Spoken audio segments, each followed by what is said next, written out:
Hi guys, have you ever taken CPE and when you're done you feel like, hey, I didn't really learn anything? Or maybe you've gone the whole year and you've been taking CPE and you feel like you've gotten nowhere. Well, today I've got Melisa Galasso with me, and I know a lot of you guys already know her. She's done training for my firm. I've listened to Melissa for many years. She's really awesome, one of the smartest people in the industry, in my opinion. So yeah, I just want to say welcome, Melissa. And then if you would tell us, tell us who you are, even though everybody already knows, and then what you do, and then we'll get into the questions. Today we're talking about CPE training and really trying to give you value in what you learn.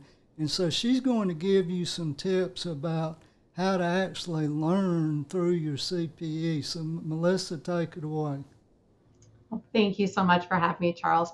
So my name is Melisa Galasso with Galasso Learning Solutions. We're a trusted resource for up-to-date, engaging education at every level, from either custom, high-quality training, impactful presentations, worthwhile on-demand, and beyond. We've trained tons of CPAs all over the country on how to apply what they're learning. So we focus on CPE that sticks, right? So as opposed to looking for compliance CPE, we really focus on CPE that is going to really known for making that learning matter. And so Galasso Learning Solutions has several full-time instructors that are all trained in adult learning theory and really focus on not just the accounting and the auditing and the important topics that we deliver, but how to deliver that in a way that is going to be impactful and engaging, but also allow for better retention and application. So we've been around since 2016, and we were really excited to be able to talk about adult learning theory, which is one of my absolute favorite topics. So thank you so much for having me. Absolutely. So, do you ever have clients that, maybe the first time they contact you, they're saying to you, hey, we've been spending all this money trying to learn a particular area, or maybe we've been working with somebody for a year or two and we just feel like there's no traction, we're not really learning anything. Do you run into that in the initial stages of working with firms? I do. I hear sometimes that, we buy, and normally it's we buy all this CPE and we have all this on demand, yet our people are having trouble in the field. A lot of times they're trying to figure out like what's the disconnect between this large budget of stuff that I've purchased and why I'm not getting it translated out into the field. And very often it's that the way that they are delivering the training doesn't really work for adults, right? A lot of it would work great if we were all little kids who didn't have personalities and experience, but we are. And when we have adults and they're trying to learn, there's a lot of differences that you have to understand, because if you don't get into the what's in it for them, they think of it as a compliance exercise, right? So if you are not engaging them, you're not inviting them to share their experiences, because again, when you're talking to someone, especially a professional who's been around for a long time, they don't want to just be talked at, because they really have a lot of experience. They have a lot to offer, because they can tell you examples of when things didn't go the way, the theory says it should.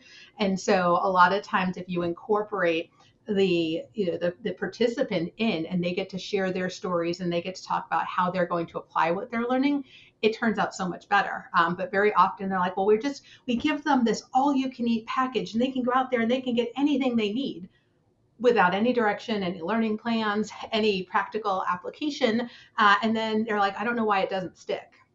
Well, CPE doesn't stick if you don't take the time to make sure that it is on target, if you're not checking to make sure that it's relevant, to making sure that it's engaging, to make sure that it's going to actually address the issues. There's a lot of different ways you can make CPE far more important to people if it's not just a compliance exercise. And so a lot of times we have clients who engage us because they don't want a compliance exercise. That's what we're really known for. If you want CPE just to check boxes, we're not a great fit for you. But if you're really looking to develop your people and to get return on investment, then we're there to help support you and figure out what's the right levels, what's the right mix, the content. No two FASB updates are the same, because one client might have a specialization in a certain industry and one might have a completely different one. And if you just talk about accounting standards that aren't relevant to them, they zone out. And then it's really hard to bring them back in. So by sitting down and figuring out what's the right level, what's the right content, and then developing it that way, I think it makes a huge difference. So we're all in on adult learning theory. Okay, so what would be the number one mistake that you see most people make as they train? I know they're not from your firm, but you've watched other people teach. What's the number one thing that people do wrong when they're trying to provide training? Not having a learning path is probably the number one, because if you like just say here's hundreds of hours and you don't give anyone direction, I think you're setting people up for failure, because you're like, well, they should know what they need. Most people have huge blind spots and actually don't know what they I need, agree. and they don't know Yes, what they don't know. yes, yes. So you have to help them develop a plan. And that plan can't be sort of a one size fits all. It really has to be around the areas that you need to develop. And so some of it might be technical, some of it might be more behavioral, but you have to figure out the right mix. And no two people are exactly the same, no two firms are exactly the same. The other thing that they do a lot of, and we see a lot of firms that have learned from their mistakes, they've bought these sort of huge on demand packages with no practical hands-on experience. And we know adults don't learn by passively listening. They have to be involved in the learning, right? So one of the biggest differences in adult learning is that you just can't hear it. You have to actually participate. So you need case studies, you need Yep, application, and you can't just tell them the answer, because that's probably yep, in a lot of on-demand. They go through the case study and they just tell them the answer. So if they never work the problem and they just kind of wait for the answer to be told to them, no return on investment. yeah. So you were here in Macon just the other day, and I was in the class, and we were talking about Gatsby 101, and then she gave us like 4 or 5 case studies, and we sat around at the table and discussed these. So that's what you're talking about, is doing that type of thing. Yeah, you actually learn through failure best. So if you actually, I always tell people, get it wrong in the classroom, because you're going to remember it and you're going to do it right the next time, right? So Right. I tell my daughter this all the time when she's studying, right? If you're not sure of the answer, pick a wrong answer on a self study, because then it's going to tell you got it wrong and you're going to go back and learn it better. Yep. And so I try to give really challenging, not so mean, but challenging opportunities in the classroom to really push, because if you get it wrong in the classroom, no harm, no foul. You get it wrong out in Right. the field, Yeah. that's a real negative. Yeah. Yeah. So a minute ago you were talking about what I was hearing is strategy in terms of a plan. So say I'm a 3 to 5 year person. What does this look like inside the CPA firm? Who is leading that younger person along the way and helping them develop this plan? What does that look like? And oftentimes it's the wrong person who's involved in this. Sometimes it's just kind of comes down from L&D without a lot of context. To me, L&D is super important, and a lot of the firms that we work with have great L&D departments, but they're the first ones to tell you that they're not sure exactly what is the right fit. So I always say, whatever is the level reviewing your work, they're the ones who should be involved in developing a plan. So if you're doing first year staff, you want a senior who's reviewing their work, because oftentimes, like, I worked in national office. So prior to teaching full time, I worked in national office for a firm. And if you would have asked me, what do our first year staff need? It wouldn't have been what our first year staff actually need, because by the time it got to me, something that they had been working on, it'd been reviewed by a senior and a manager and even potentially a partner. And so I don't know what the issues are. I don't know what the constant review note reminders are, like, you're doing this wrong, you're filling this out wrong. It's getting fixed. So you want someone who is just about one level above, who's doing the review of their work, to come back and say, okay, technically, these are the things that I leave review notes on. I fix them, or I get them to fix them and I give them a Right. teaching moment. Yeah. But Yeah. I need to see like that close to it. So if I'm in that 3 to 5 year, I want the managers. I want them to come in and I want them to be saying, okay, and this is the technical skills they're missing, and then this is the people skills, right? When I hear them talk to the client, they're not clear, or they don't understand business development goals, and they don't have, right? So you want them just above. We don't want to push it down from the partner group who I love my Right. partners, nothing against them. They're Yep. just not close enough to the problem. They need to really let the people who know what the problems are develop those plans a little bit better. Yep. Because what I think is important in national office is probably not what your seniors think is important for your first year staff. Yeah, I really like what you're saying here. Most people I've heard say let the partner drive that train, but you need somebody closer to the staff person that has seen the patterns of mistakes so that they can help them grow. So I like that idea. So it sounds like you'd have a manager doing that with the 3 to 5 year person, and then maybe the manager presents the plan to the partner later on and says, here's what we're planning to do.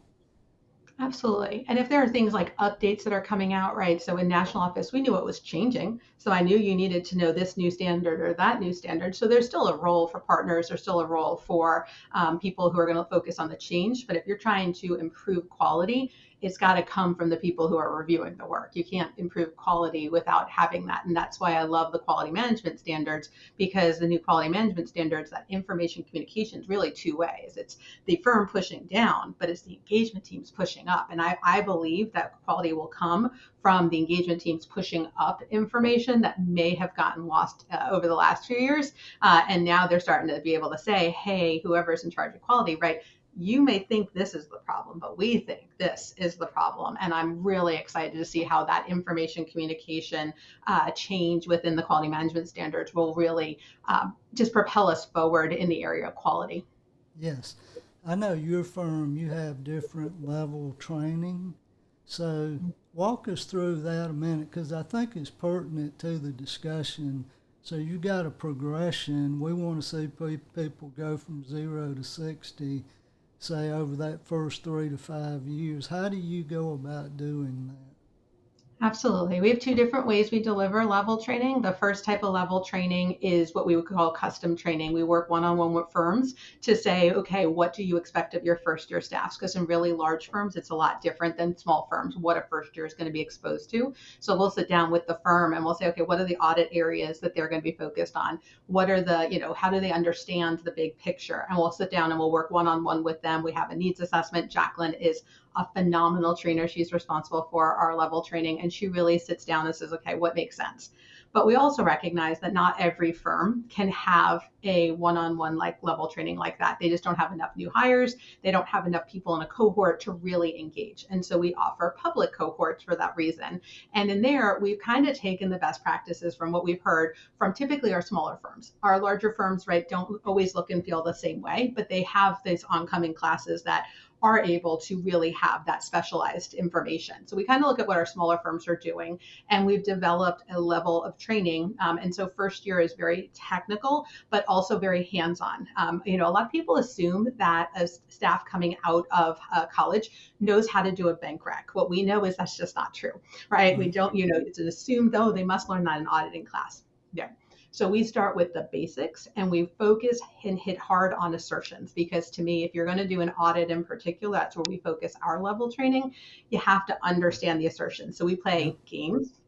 We do a lot of assertion games. We do a lot of team battle. We play a lot because you also, again, don't learn by just sitting there passively. So we try to engage them in different ways, and we play games. We do a lot of quizzes and things like that to make sure that they're capturing their knowledge. And then as we build them up, it moves from 100% sort of technical training, and each year kind of adds in other things. And so you'll get things like delegation skills, or you'll get things on communication. And so risk assessment, we kind of have risk assessment in all of our levels, but from a different perspective. What is a risk-based audit to how to actually do risk assessment? And so we build them up on what would make sense for a small firm, recognizing that small firms tend to have a little bit of their hands in more things, right? So if they're going to have their hands in more things, we need to make sure that they're getting the appropriate introduction to those areas. And our cohorts are fun because there's people from all kinds of different firms, but they're all struggling with the exact same thing. And so Yep. they get these friends at other firms. And like, if you don't want to ask someone at your firm because you feel confident yet enough to do that, you have a whole list of people who are in your cohort that you can call up and say, hey, when we talked about this in class, it made sense, but now I'm trying to do it. Like, what are you doing, or how's your firm handle that? And so often that's what our partners have. Our partners are involved in alliances, and our partners have this sort of firm group, and they can go out and talk to other firms. But what we found is staff don't. They just know the people in their firm. And so by giving them these public cohorts, now they're able to meet people from other firms who are doing the exact same thing, struggling with the exact same items, and building up their confidence that way. Yeah, I think it's very common, and I say this to the younger people who will watch the video. We often think, I'm the only dumb one in the room, and you're not. Everybody else is struggling, usually with the exact same things you are, and that's why training is so important. Your firm wants to build you. They don't want you weak. They want you strong. So they want to build you into a top-notch professional. So we've talked about levels. We get somebody, say, to a 5-year level, and then maybe they're in their 5 to 6, 7, or 8-year time frame, and they're beginning to think, I want to become an expert in fraud detection or fraud prevention, or I want to become an expert in single audits. Speak to that for a moment. You got that more mature person, and they, maybe they need a 3 to 5 year plan to get there. Do I would say you that's your run path into to this? Yeah, absolutely. go. That's your path to partner, right? So you've made it, Okay, you've kind yeah, of gotten your foot underneath you, right? You have the basics down, you have how to do your job competently, yeah, but you're looking at big picture now and how am I going to make partner, right? So I know someone who's got this specialization is retiring, or I see an opportunity our firm doesn't currently offer that I can go and build that skill set. So it's really an amazing opportunity. Once you get to that 5 to 7 years, right now it's your turn to figure out, do I want to be known technically? Do I want to be known for my ability to work across areas, right? So now I get to decide, what is my path to partner, right? If I want to stay and I want to make it the whole way, I have to have a plan, right? You can't just miraculously make partner. You're going to have to figure out, what is your strong point? Are you technical? Do you have an amazing book of business? Do you really get out there? What is going to be your area, and where do you want to specialize? Do you want to go down an industry path so that you can become an industry lead? Do you want to go down having a certain certification that can be sort of your go-to? Or let's see, a lot of firms now, they're like, we just need someone to take technology. Like, we want someone to play with technology, figure yes, it out, test it, and let us know, right? So the path is really cool because you have to look at your firm, look at what the staffing levels are, look at who is in the leadership now, what's missing, who's retiring, and figure out what's my path forward, because there's got to be a compelling reason to make partner. Right, right, you don't right. just, it's not like eeny meeny miny mo, right? There's a really, like, we need them, that person has this skill set or has this knowledge or has this credential, and now they're planning forward. So you have to really look at your firm and figure out, what is my path forward, what can I do that's unique, that really adds value, that the firm's gonna be like, yes, this person is partner material. Yeah, and becoming partner is a great goal. Along with that is what I would call wholeness as a professional. So you get to that point where you're like, you know what? I'm good at this. And if you can get to that point, public accounting is so much more satisfying. And then people, they'll see your confidence, and they'll want you to be, doing their work. So that's why training is so important. So we're drawing near the end here. I want to just toss things back over to you for a minute and let you give us any closing remarks about Galasso Learning or whatever you'd like to say. I would just say, obviously we think we do great training. Our clients think we do great training. We have a perfect net promoter score. But I would just say, evaluate your training, right? Look at what you're offering your staff, or if you're a staff, what you're asking of your firm. Are you getting hands-on experience? Are you doing case studies? Are you explaining why they're learning what they're doing, right? We always talk about what's in it for them, right? So that they see what the return on investment is. Really making sure that you're considering their prior experience. Make sure you're putting them in classes that make sense, right? A lot of times they're like, oh, we have our first year staff, in a, common deficiencies course. I'm like, well, they don't know how to do it right the first time. We don't want to teach them how to do it wrong, right? Make sure you have the right people in the right training. Don't just say, oh, we want everybody to be there because that's the easy way, but really make sure that you're creating tailored strategies for people, because you're going to get engagement, right? If you put in things that are over their head, they're going to tune out, and then you don't get any return on investment. In fact, you can really ruin their experience to the point where they're like, I don't want to do that, because they were just in the wrong place. So evaluate your training for adult learning theory. At Galasso Learning Solutions, all of our trainers go through the ATD, the Association for Talent Development Training. We do a facilitation course, so they learn how to deliver training in a way that's meaningful. Everybody takes instructional design, both a traditional instructional design as well as virtual instructional design, and everybody takes a course in adult learning theory, because you have to understand how adults learn, and it's not like teaching a little kid. And so for us, we try to differentiate by being experts in the field, being active in the profession. We have people, I sit on FinRec, I'm on the enforcement task force for the AICPA, Alex is out there, she's on council, she's also on a couple of government groups. We have Jacqueline, who is going to Leadership Academy this year. So we're out in the profession, so we know what's going on.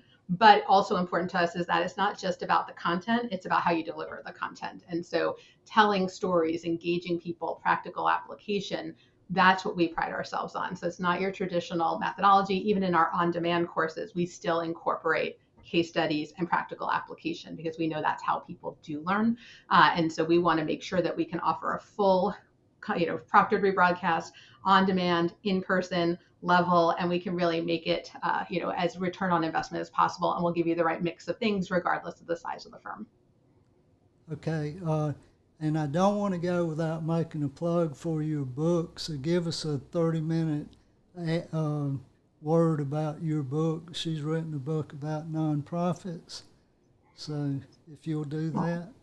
Of course. So I wrote a book. It's called Money Matters for Nonprofits. And what it is designed for is to help people who are not accountants really fulfill their fiduciary responsibilities when serving as board members. And so we look at accounting through the lens of a non-accountant, and what are their responsibilities for, if you're serving on a board, approving the financial statements, your interactions with the CPA. And a lot of CPA firms really enjoyed the book because they can give it to their clients to help engage the board. One of the biggest reasons why I wrote the book is the firms would come back and say, I did the presentation of the financials, they stared blankly at me, they approved them, and we have no idea if any of it went through. And so my goal was to give them the information they need to really fulfill their responsibilities, to engage and have a good understanding, not to be experts in accounting, because they're experts in all these other areas that are super important, but that really allow them to do what they're supposed to do as board members and have the ability to steer the ship financially in a way that's positive for the nonprofit. So I've been very happy with the response to the book, and I know you are one of my pre-readers, and so grateful for everyone who helped with the creation of it. Yes, and it's an excellent resource. I highly recommend it. I also highly recommend Galasso Learning. I've been a participant several times. She always knocks it out of the park. So I count it a privilege to have you on here today, and I thank you for your friendship and for all that you do for the profession. And we'll be seeing you soon. Thank you. Thank you.